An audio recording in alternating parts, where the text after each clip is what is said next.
Assalamualaikum warahmatullahi wabarakatuh. Materi yang akan kita bahas kali ini mengenai teks ceramah, ya. Kenapa teks ceramah itu dibahas atau dipelajari di bahasa Indonesia? Ya, kenapa bukan di pelajaran pendidikan agama Islam misalnya, ya? Nah, untuk pembahasan di bahasa Indonesia ini yaitu mengenai struktur teks dan kaidah kebahasaannya. Jadi teks ceramah di materi bahasa Indonesia ini lebih ke teknis teksnya gitu, bukan isi yang disampaikan seperti di pelajaran PAI misalnya begitu. Untuk lebih jelasnya, mari kita simak paparan mengenai teks ceramah. Kehidupan sehari-hari tidak terlepas dari pengungkapan pesan. Berbagai jenis teks digunakan untuk mengungkapkan pesan. Salah satunya adalah teks ceramah. Ceramah adalah pembicaraan di depan umum yang berisikan penyampaian suatu informasi, pengetahuan, dan sebagainya. Ceramah disampaikan oleh orang-orang yang menguasai bidangnya dan yang mendengarkan biasanya melibatkan banyak orang. Teks ceramah pada umumnya merupakan peristiwa berbahasa lisan yang terjadi di dalam suatu pertemuan dengan banyak orang. Orang yang menyampaikan ceramah kemudian disebut penceramah. Mungkin kalian sudah tidak asing lagi ya mengenai ceramah karena media penyampaiannya juga bisa secara langsung ataupun melalui televisi, radio, dan media lainnya. Nah, ada yang hampir mirip dengan ceramah, yaitu ada pidato dan khotbah.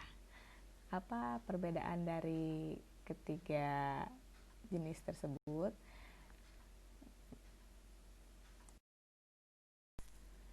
Ceramah, pidato, dan khotbah termasuk ke dalam macam-macam orasi. Yang membedakannya adalah fungsi dari orasi yang akan disampaikan. Misalnya ceramah yang menyampaikan pengetahuan dan wawasan, juga bersifat informatif. Ceramah biasanya disampaikan pada saat acara keagamaan oleh seorang ustadz atau ahli agama kepada jamaahnya. Berbeda dengan pidato. Pidato adalah pembicaraan di depan umum yang cenderung bersifat persuasif, yaitu ajakan ataupun dorongan pada khalayak untuk berbuat sesuatu, seperti dalam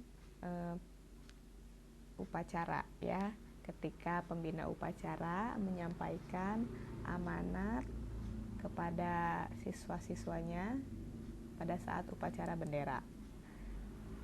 Nah, yang terakhir yaitu khotbah. Khotbah adalah pembicaraan di depan umum yang berisi penyampaian pengetahuan keagamaan dan ajakan-ajakan untuk memperkuat keimanan. Jadi sifatnya selain informatif juga persuasif. Ya, misalnya khotbah ini disampaikan pada saat sholat Jumat atau khotbah ketika Idul Fitri maupun Idul Adha.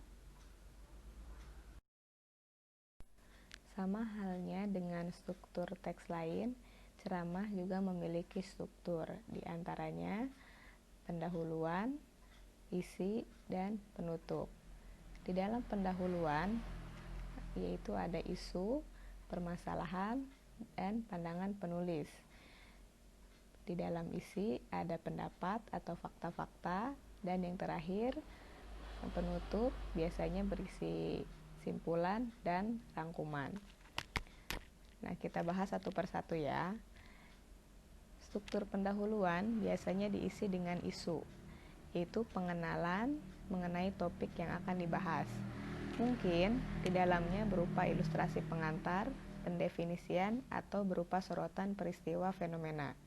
Sebelum masuk ke pengenalan isu, suatu ceramah sering diawali dengan penyampaian salam dan sapaan kepada khalayak. Nah, struktur pada isi yaitu penyampaian pendapat disertai dengan fakta-fakta yang menjelaskan isu tertentu. Dan yang terakhir ditutup dengan kesimpulan ya. Biasanya pernyataan penutup yang menegaskan kembali uraian-uraian sebelumnya. Kaidah kebahasaan teks ceramah itu ada 4. Yang pertama ada kata ganti orang pertama dan kata ganti orang kedua atau kami ya. Biasanya digunakan sebagai sapaan. Lalu ada kata ganti teknis atau peristilahan.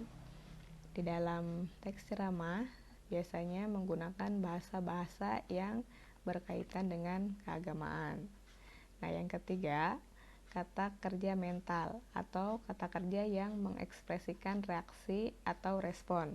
Contohnya pada kata memprihatinkan, mengagumkan, menduga, dan lain-lain. Nah, yang terakhir itu kata persuasif atau mengajak ya. Contoh katanya hendaklah, sebaiknya, perlu, dan sebagainya. Sekian pemaparan teks mengenai ceramah. Untuk contohnya, kalian bisa lihat di buku LKS maupun mencari di internet mengenai teks ceramah. Mohon maaf apabila terdapat banyak kesalahan dan gangguan. Terima kasih atas waktunya. Wassalamualaikum warahmatullahi wabarakatuh.